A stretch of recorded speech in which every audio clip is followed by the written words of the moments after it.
Hello. Hi, I'm Ruby. I'm Celeste. Sierra. I'm Emma.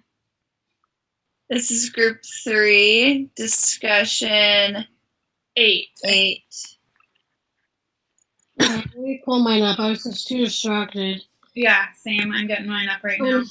Figure The everything first out. question was the synthesis question. Oh, that one was so confusing, you guys. Agreed. This isn't even mine.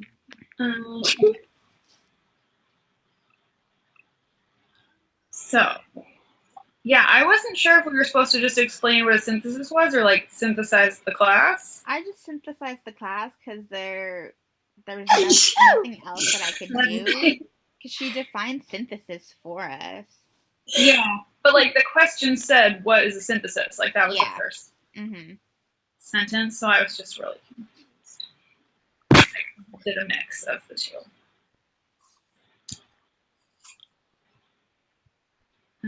Well, I guess I'm getting there. I'm just like, my laptop is just being really slow right now. Okay, so question 1.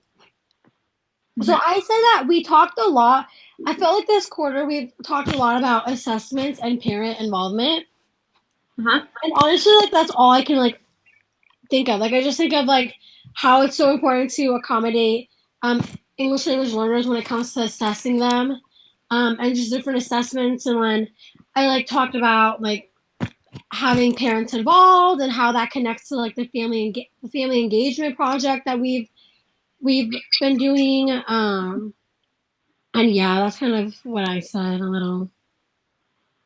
Yeah, I said that like the Funds of Knowledge paper was kind of like a synthesis of like ourselves and our experiences, because we like had the articles that we read about the Funds of Knowledge and the cultural capital and some of the other things, and then we were supposed to use our own to sort of analyze. I even talked about like how these discussions are like a synthesis, because she like gives us things to read and then we like do the research and then we like put our experiences into it a little bit. That's true. Yeah. No, that makes sense. And I think our case study is kind of a synthesis, because we're doing like readings and research about the student that we're working with. We're coming up with like our recommendation and our analysis of what the students' needs are and how to best serve them. Yeah, I also talked about the how this course has been dedicated to appropriate, equitable assessment and having an emphasis of analyzing our own biases in order to do so. And so that is done we did it through the Funds of Knowledge, and even through the case study, we are assessing ourselves before we assess the student so that we are able to recognize the difficulties within the assessment and be able to accommodate that for our students, and using culturally sustaining pedagogy, we are able to consistently provide resources to make multi-ethnic and multilingual students feel represented in the classroom. And it's connected because just like all you mentioned, the readings are all connected, the practicums, the assessment, the case study, and they're all pretty much, they tied in together, just like the Funds of Knowledge. Everything is interconnected. And so it allows us to look at our students through a different lens, and we're critical about our process and thinking and writing as we analyze different perspectives.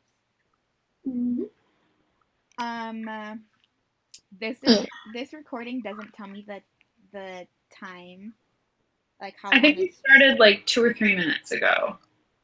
Maybe like wait, never mind. I just got it, so it's 4:23. Oh, okay, cool. Wait, so what does the recording not show you? It used to not show me how long it's been recording, but then okay. But it is. Okay, cool. Awesome. Anything else for the synthesizing and synthesis? I don't think so. I didn't find a video either. I read. Yeah, I was like, it said please watch the video, but I didn't ever find a video. Yeah, I didn't find a video. Please watch Oh, yeah, I don't know. Sierra. There was an article about this that was Oh, like cute. strategies for helping your students synthesize or whatever. And like I read that one, but I didn't ever find a video. Hmm. Oh well. Okay, so the second one was the jigsaw thing. So does whoever did A want to just start? Yeah, I'm A. Sorry, guys. Okay. So I said, sorry, guys. I did this last week, so I'm like, don't remember half the things I said. Sorry, you guys. I said missing voice and several other articles and videos we have watched this quarter has talked about the importance of family involvement.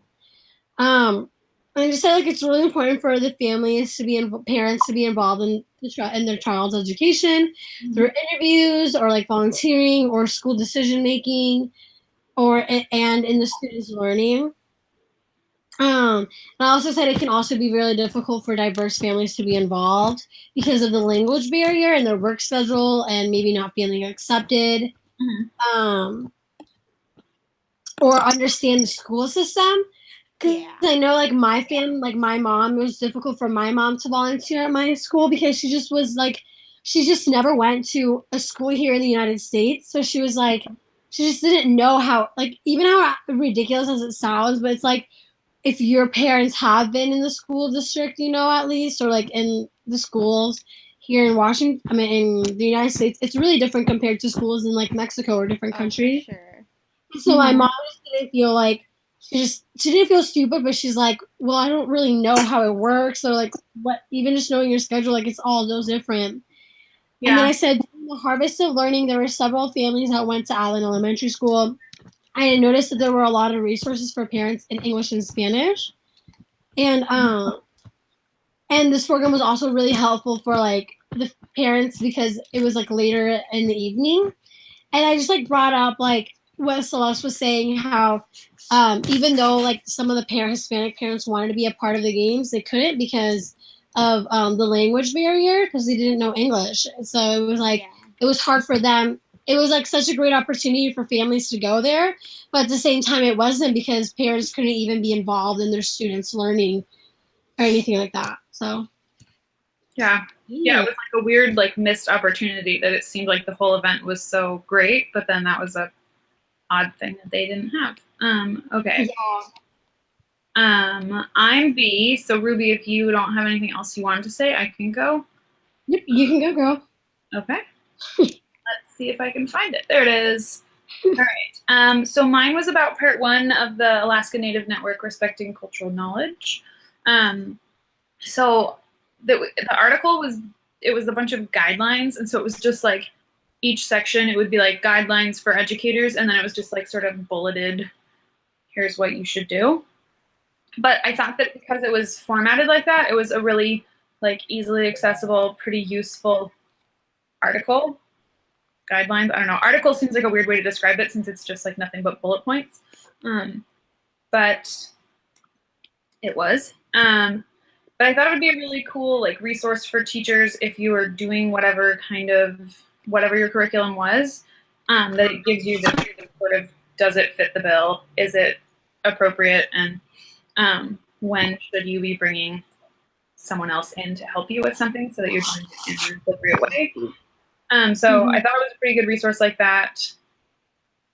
We got something in my social studies class. You know, I've said that a lot. But they gave us something similar to that was like how to look at resources that teach about Native Americans, and had a lot of the same stuff. So that was cool that they both had the same things, but it was from an organization in Montana. But it was about like assessing resources that you were going to use in your classroom to make sure they were created by the people that they're about, which is, you know, a good basic standard. So I thought it was a really good resource to have, and like I said, that it was, it explains the responsibilities of teachers and what we would have to do, so that we can't just be like, well, you know, I called them and they didn't want to do anything. Like it says in it, you have to contact local elders if you're going to be teaching about their communities well in advance. Be flexible with your scheduling, stuff like that, so you can actually plan to have people be able to come into your classroom. And then it was just like written plain English, pretty easy to understand. So I think it would be pretty accessible to most educators in the U.S. Mm-hmm. I didn't understand. So what was part 1 and part 2? Because I had part 2 and I just basically did the whole thing for educators. Yeah. I didn't understand what part. Was it just like the first slide versus the second slide? It wasn't slides. It was a PDF. Oh, yeah, like the first page versus the second page, specifically for educators. Hang on. I opened up the second one too, but now I can't find it. But they were similar, but they were slightly different. Session 8.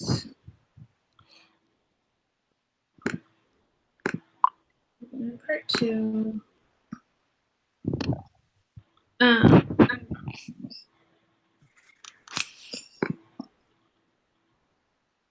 Yeah, so the part I did was the one that was the guidelines for respecting cultural knowledge, and then part 2 was the standards for culturally responsive schools. So part 2 was focused on like, here's what the schools need to do, and then part 1 was for like the individuals. Like it had a section for educators and a section for curriculum developers and a section for researchers and a section for administrators and a section for community members and stuff like that. So I think like the first part was more about like what do people in the field of education need to do, and then the second one is like students who meet the standard are able to, and it's like learning targets sort of.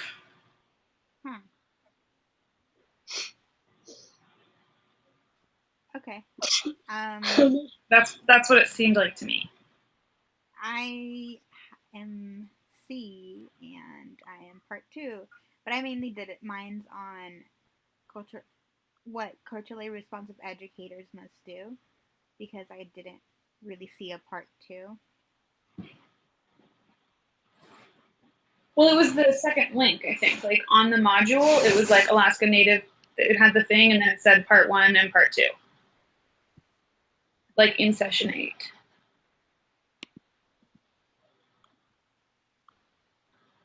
I don't know. Okay. You can say your thoughts, what you wrote down. It's okay. Yeah. So I talked about. Oh, sorry, I forget that I can't click on anything on my computer because it's recording on my computer.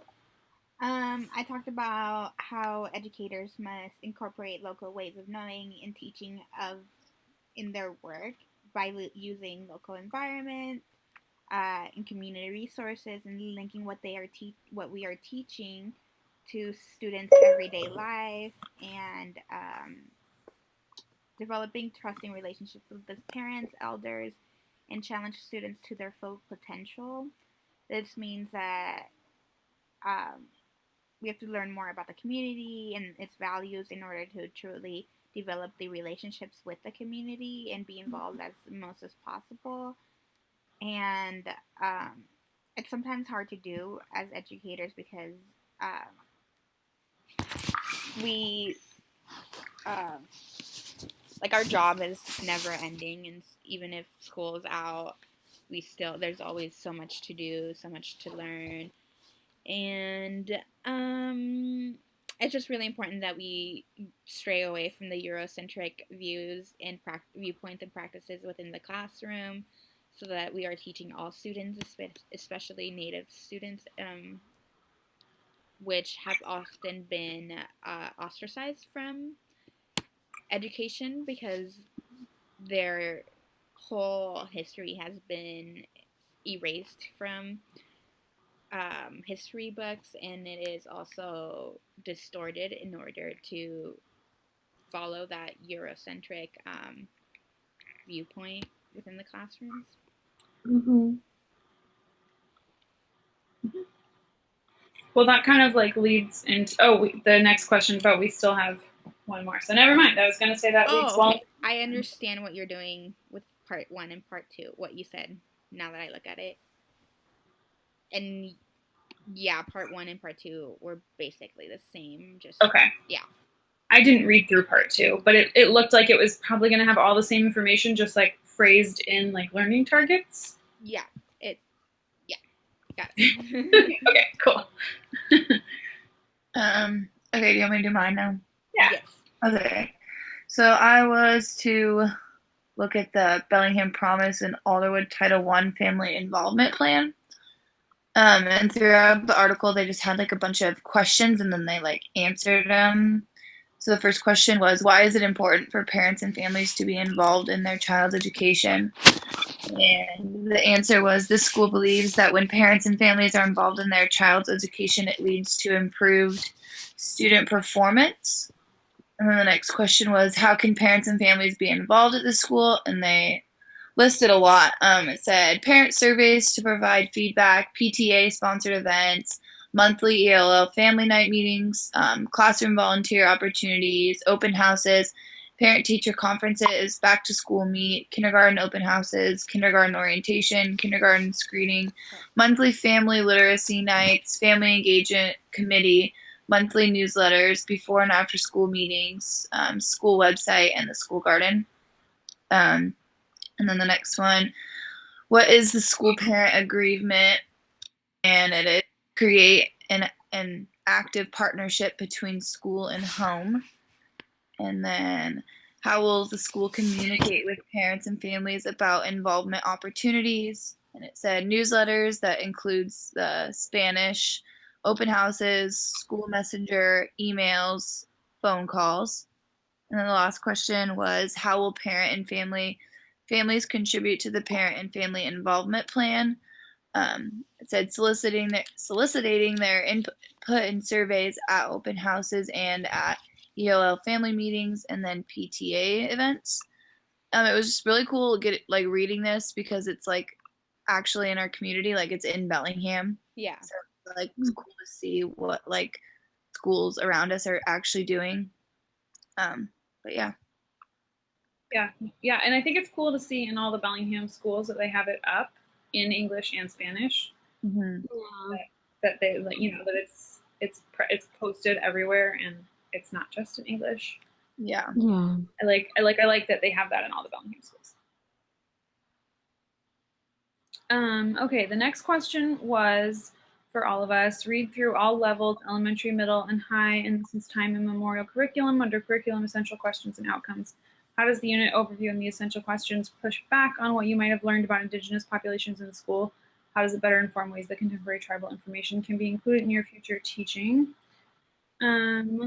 So I was kind of like going back and forth on whether or not it actually like pushes back on it, because I feel like for something to push back on something, there has to like be something there that it's in conflict with. Mm-hmm. Like, I don't feel like I really learned like anything about Native Americans in my schooling, but like that in itself is sort of in conflict with learning about them at all, and like because they were so not present in my education. Yeah. I also said that I just did not learn a lot about indigenous populations. Like it's like so difficult to even talk about the whole pushback like you were saying, Celeste, because I just don't remember a time ever learning, about things like that. So Like I really learned that they were like welcomed, that they wanted what happened to them. So it wasn't like what I learned was directly in conflict with that. It's not like I was taught like, oh yeah, the Native Americans were like, let's write some treaties that you guys can later break. It wasn't like we learned the opposite of it, but it was just like we didn't learn anything about them at all, other than like there were some people here and now they're mysteriously not there anymore. Yeah. And like I would always like say I remember like my freshman year of college, I was like, yeah, like I've actually been like I've been opening my eyes and like realizing like all of that I have not been learning. But just going through that website, I was like, I don't even know about any of this. Like I don't know any of this. And I'm over here thinking that in college, like it helped me, like to see more about this. But I was just like, wow, like even I'm almost gonna graduate and I still don't know about these populations. So yeah, it's such a cool resource. Like we're so lucky in Washington to have that. Mm-hmm. Not every state has that. Yeah. So, like I was saying, I think it would be cool.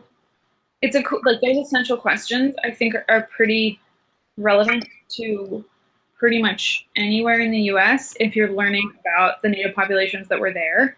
that so like if I ever ended up teaching outside of Washington, I feel like I could sort of take those questions and kind of use those to figure out how I might be able to bring some stuff into my class and like contact the local tribes and see if I could get people to come in and help teach my students. Yeah. Like the questions about how do the natural resources affect the tribes that were living there and what are they doing, you know, what issues of sovereignty are they facing today? Like that those are questions that you could build curriculum around anywhere you went, which I think is cool. Yeah. And also like they divide it by like history and then like world issues happening right now. And so you can definitely just like, you know, plug all that in there, you know? Yeah. Yeah. I wrote about how throughout school we were giving a very poor education on indigenous populations. We learned at a very young age, that Columbus discovered America and befriended the natives and in order to gain control of the land, but it wasn't until 5th grade that they flat out told us that Europeans were pretty much wiping out and massacring natives. And later on in school, we learned about the Oregon Trail and treaties, some treaties with Native Americans. But as I was looking through the curriculum, there's so many treaties that we never learned about, and all of these treaties have been broken because every treaty made with indigenous populations have been broken by the U.S. And it's also, there's throughout the curriculum, there's specific events that such as world wars and civil wars and things like that, where Native American contribution was important and it wasn't being discussed at all. And so it's really important that we include the effects it has on Native people and the effects that Native people have on these events as well, instead of just completely erasing them from history, because that is what we continually do. I think erasing them from history just allows the government to further break treaties and further push them into more isolated communities and pretty much destroy what is left of their communities, indigenous communities. And this, since time immemorial, is pretty new, but we, like Celeste said, we are really lucky to have it, and it gives us entire units and learning targets for how we want to teach these subjects. Yeah, and it throws in like activities and games too, so it's like not even that much work. Like you don't even have to put a lot of work, you know, you just gotta like review it and like look over it and then just actually teach it to your students. Yeah, well, and like I feel like what you were saying about how there have been so many important Native contributions to things like in the world wars and stuff like that we just don't hear about, that like most of the time we don't hear anything about indigenous people, and then when we do, it's just like to specifically teach us about how they're indigenous people and are like separate from everything and they're not a part of the culture and they're like outsiders and they're isolated. Like we don't ever teach students about like that there are still Native people that are living in this country and like that they're a part of the country too, that they like are here and make a lot of really great contributions, that we just only teach about them in the context of like they're different, and like we need to not be just like isolating them further in the way that we educate our students.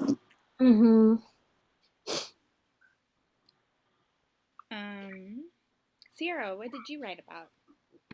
I also wrote a little bit about the Oregon Trail.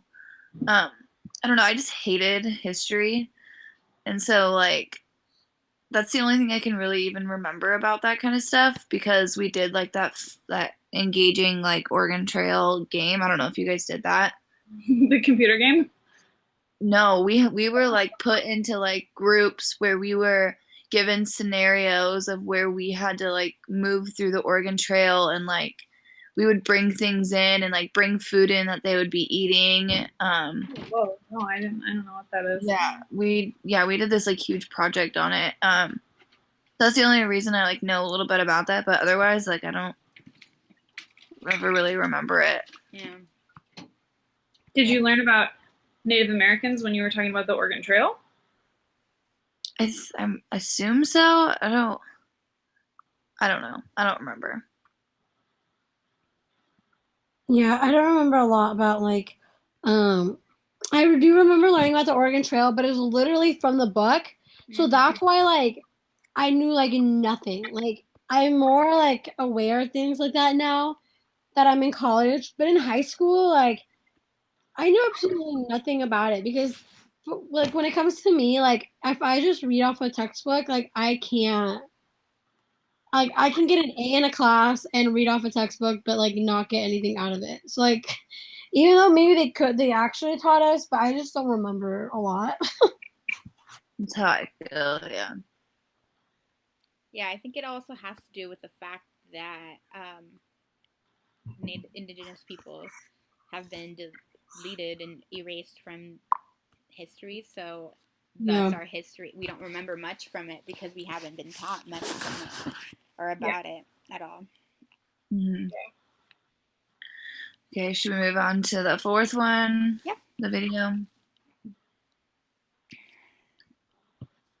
Okay, so at minute 12:48, they weren't talking about a child who's not literate in their native language, right? Like I went back and listened to that a few times.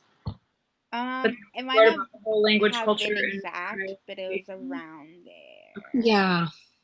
So I don't remember if it was exactly, but I remember. Yeah, I like started at like 12. Well, I actually watched the whole video Yeah, I actually. watched the whole video, so it was around. But when I did focus on it, like I started like listening to it like around 12, like when it was started talking about that a little bit. Yeah, yeah, and like I talked about like the language, culture, and previous education as the three main issues. But I just like the way the question was worded, I thought it was going to be like one of those things where they were like, "Let's check in with a student," and it was like showing a video about a student who was not literate in their native language. Oh, gotcha. So I was like, "Was I wrong?" But okay, cool. Okay, well, I have mine in front of me. I said language, culture, and previous education are the three main issues that impact an ELL's ability to participate in and engage with the curriculum. Child's background in language and education are extremely important in their education going forward and should be the first things assessed. So yeah, students should be assessed in their native language, and first it should just be focused on like their proficiency in literacy in native language before you start trying to figure out where they are. Moving forward, you need to figure out what kind of background they have. And if we know more about our students of that stuff, then we're better able to serve them and figure out what an actual like appropriate education plan for them is. And so, yeah, like I said, you can't immediately try to teach them on the sounds of English letters if they've never had experience with letters before and reading and writing in their own language. Yeah. You have to know what a student's background is to be able to teach them the things that they're ready to learn and like able to learn. Yeah, I also talked about that and basically just like gathering information on what the student knows and assessing their language and use of language, whether it is in the native language or the second language, and it would just require more intensive one-on-one instruction and in order to gain literacy at all in either languages, even if it's the first language. I think I would begin with the students being able to identify an object and its action, just because all sentences have a subject and a predicate, where the subject is a noun and the predicate is the action, along with um, verbs or adverbs, prepositions, and more. So I think the basic level of understanding of language is a thing does something. And so working with students in either native language or the second language of acquisition, which would be English, and just working on developing those basic sentences. And we could use pictures, gestures, sounds, videos, and much more. It doesn't have to be written or oral. It could just be a basic common level of understanding of a thing does something, and that's how we are able to start communication Mm-hmm. with a student in order to assess them as well. Yeah. I said that I think like I answered this a little bit different. Like part of it is correct, but the other part is kind of like weird. I said I think it's important for to first do an assessment in their native language to see if they still understand what they should be learning. And then I said if they aren't able to understand the student, if they're not able to understand, then the student will need some extra support so they can reach their full learning potential. But I don't know if it was in this class, but I think it'd just be awesome like if the student isn't literate in their first language, I don't know if it'd be more difficult to teach them English and teach them that way, or to just teach them in their own language, even though they're not literate. Because also, Does that make sense, or is that confusing? no, yeah, No. I understand. Okay. It could be that they can speak it, but they can't write it. Okay. And Well, like, so, let's think of like a kindergartner, like mm-hmm. just moved in, like don't even know like the letters, like how you guys were saying, don't doesn't know like even how to count to 10 probably. Well, maybe yeah, count to 10. Yeah. But yeah, like imagine like a kindergartner. Like would it be easier to like teach them just pretty much just English and then that, or actually teach them even though they don't know a lot in their own language? I think it would be good to teach them literacy in their first language because they would be so familiar with the sounds of that language that That's they true. would, just for like when kids can't read, like the first thing we say is sound it out when they're like, I don't know this word. Mm. And so doing that with a language that they're not familiar with the sounds would be pretty hard. And so helping them with like just even the concept of like letters and sounds correspond to each other and specific sounds and specific letters go together. Yeah. Easier for a child in their native language Mhm. than a language that they don't speak hardly at all. So, but then what if like for example, if you're from a low income school, like it's going to be so difficult to actually teach a child in their own language. Like maybe like teaching in Spanish will be a little bit easier, I feel like. But then, like other languages that are like not as popular, which would be really difficult to actually teach them, Yeah, well, maybe this can be Find a someone. question. Like, maybe this should be our muddy question. How do you like what goes into making the call for if students receive instruction in their native language or in English, or Oh, that's how does it positively or negatively impact a student who has no native language literacy to just be thrown into teaching English? yeah. Oh, I like that. Yeah, the way you said your last question was good. You were Okay. Let me write this down. Here we go. I think I can send a message to everyone in the call. How does it Oh, awesome. Thank you. or What time is it, Emma? The question started forming around 31:38 because I was thinking it could be a muddy question too. So I'll remember 31:38. I usually will go back and like check the times.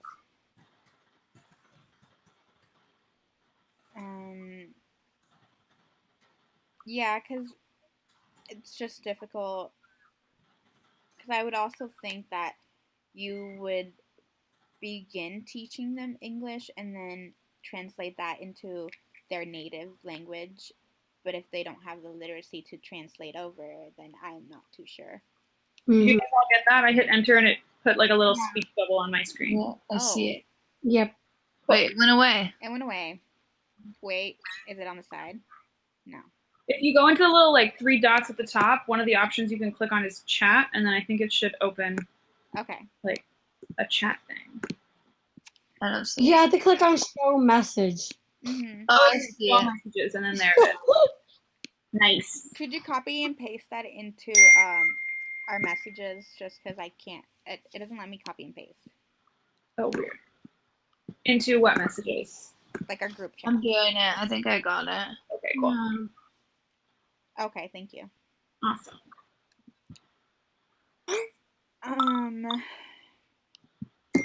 Thank you, Sarah.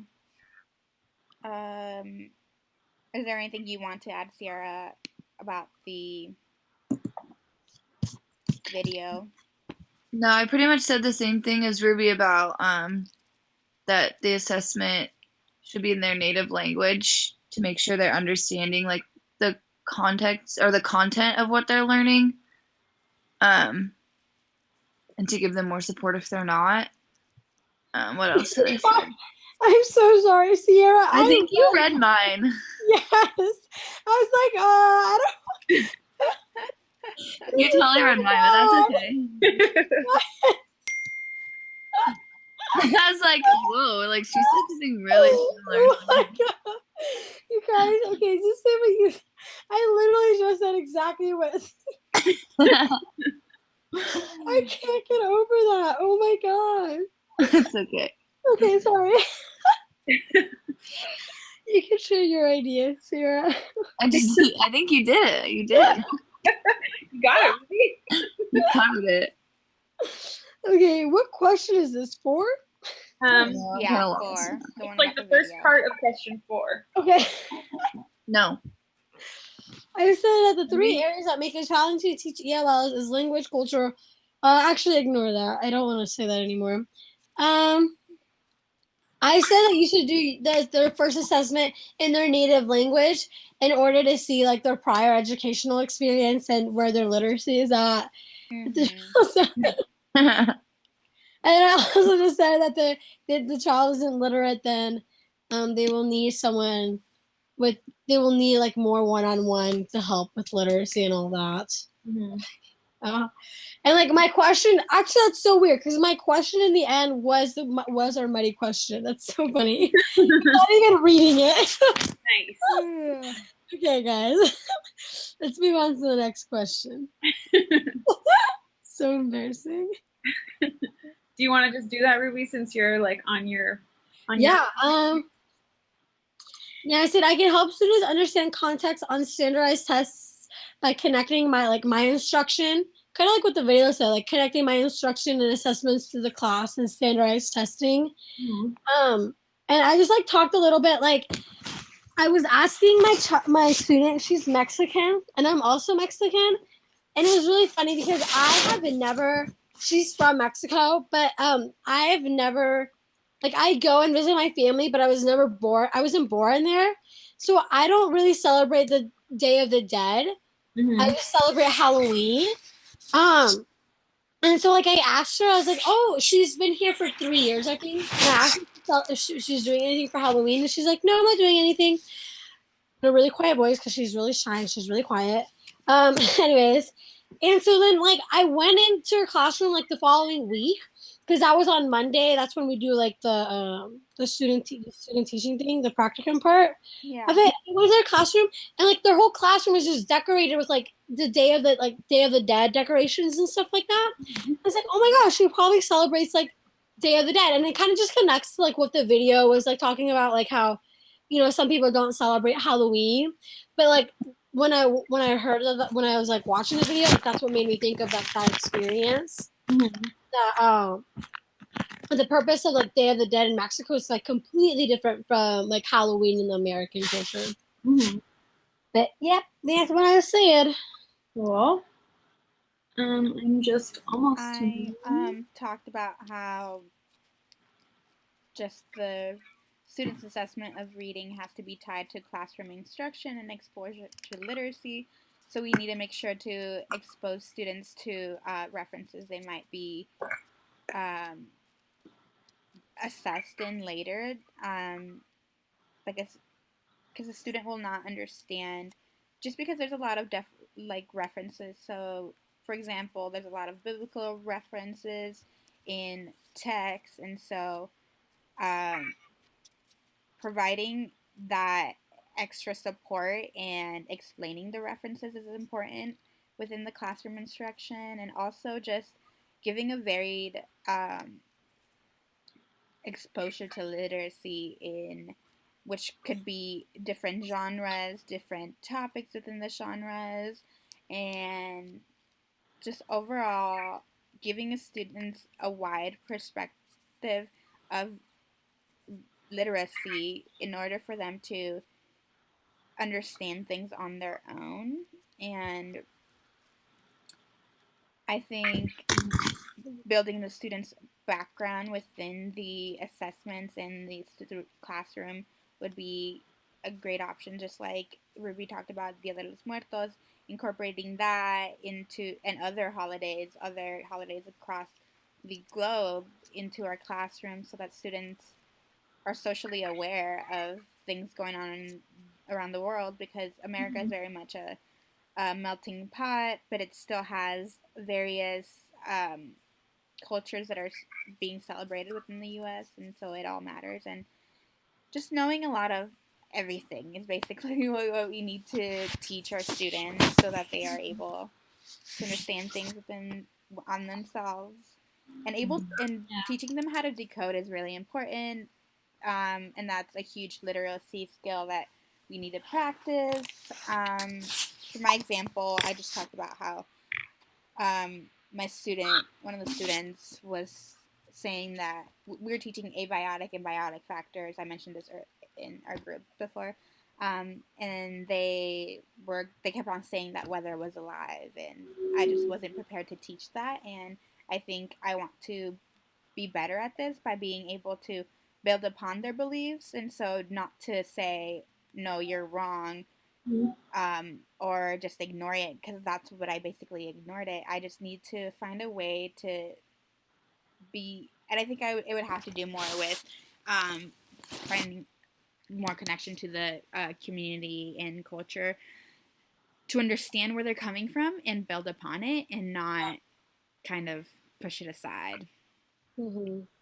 Yeah. I went like way more specific than you in how I like interpreted that question. So I was just talking about like with standardized tests themselves, that maybe as teachers we could get access to like practice tests or test simulations. So yeah, I was also thinking of that, yeah, but I didn't write it. The like format of them, and also with like then we would be aware of what kinds of contexts and assumptions are being put into those tests, not to like be supporting the whole teach to the test thing, but like if we know what kind of assumptions the test is going to make about our students' knowledge, then we can like make sure that we aren't leaving whole groups of students out of that just because they don't have that knowledge that the test is assuming everyone does. Mm-hmm. That was kind of where I went with that question. Yeah, I thought about that too. I remember in high school, like, or when I was in like 9th and 10th grade, our science teacher would always like give us like practice ones, and it sucked. Yeah. It was not fun. And I don't mean that like teachers should make their students take like an entire another SAT. Yeah. Or whatever, but like if you are just a practicing teaching the class format, and you really. know that they're going to have to do a standardized test, if you can get access to the sort of questions that are going to be on there, like maybe from like last year's test or whatever, then you can kind of, you don't even have to like give it to your students. You could just show it to them and like read through a couple of the questions and just talk about like how would you answer this, and like do like sort of classwork or group work where they figure out what's the best way to approach a problem like this, so that students all have some strategies that they've worked on together to figure out what the context might be. Yeah, and for the test. More what I meant, not like make your students take a 3-hour practice Oh, test. yeah. That would suck. Mm-hmm. How much is what's our time, Emma? 44. Oh, wow. Yeah. We're doing well, just sort of one quick one. What was a new insight about assessment you hadn't thought of before? You want to make sure to remember for your own teaching. I said it wasn't an entirely like brand new insight, but just the idea that assessment is ongoing and continual and really important for getting to know where your students are. Yeah. That's literally what I said too, but I didn't know that. Like, I just thought assessments as like the end of the unit, all that stuff. Yeah. But actually, it's just ongoing. That's what I also said. Mm-hmm. Yeah. I talked about sorry, just 1 second. I was looking at, because there's like question number 5 where we have to do a visual thing, and so I was confused about that. But I basically just talked about how we have to just like Ruby said, we have to have continual assessments because students will grow in their progress, and so our curriculum must reflect on that growth in order to be accurately teaching these students, and we just need to differentiate the curriculum for individual students, and as things change throughout the days, like we could plan something out for one day and then we started out and it just doesn't seem like it's being effective, then we should just pretty much throw it out the window and find things that are effective, even if it like is not what we planned for. That's what I'm doing tomorrow. Throwing something out the window that I plan to do. Well, are we good? Yeah. Good. What about the part 5? Like, wasn't that just about your case study? Like, I thought that wasn't something that we needed to. It said like create a visual thing for your family engagement thing, but we all did the same engagement. Oh, yeah. I guess That's why I didn't do it. Yeah. I thought that was like for the actual project, like create a PowerPoint or something. Yeah. Project. Okay. Well then, we should Have be a good good. Thanksgiving, guys. Hey guys, have a great Thanksgiving. Bye, Joy. Is this our last one? No. No, we have one more. Oh, we do? Oh, okay. I thought this You was. want to do it also through here too, or Next week? yeah, or do you want to meet still? I would rather meet because I don't know how to work this thing. Like, I'm hoping that it recorded and everything as well. Like, it says it recorded, but, you know, hopefully after I stop it, it's still there. And if not, we're going to just have to email Joy. Yeah, we're just going to have to do that. Yeah, that sounds good. All right, you guys. Bye. Bye. Happy Thanksgiving.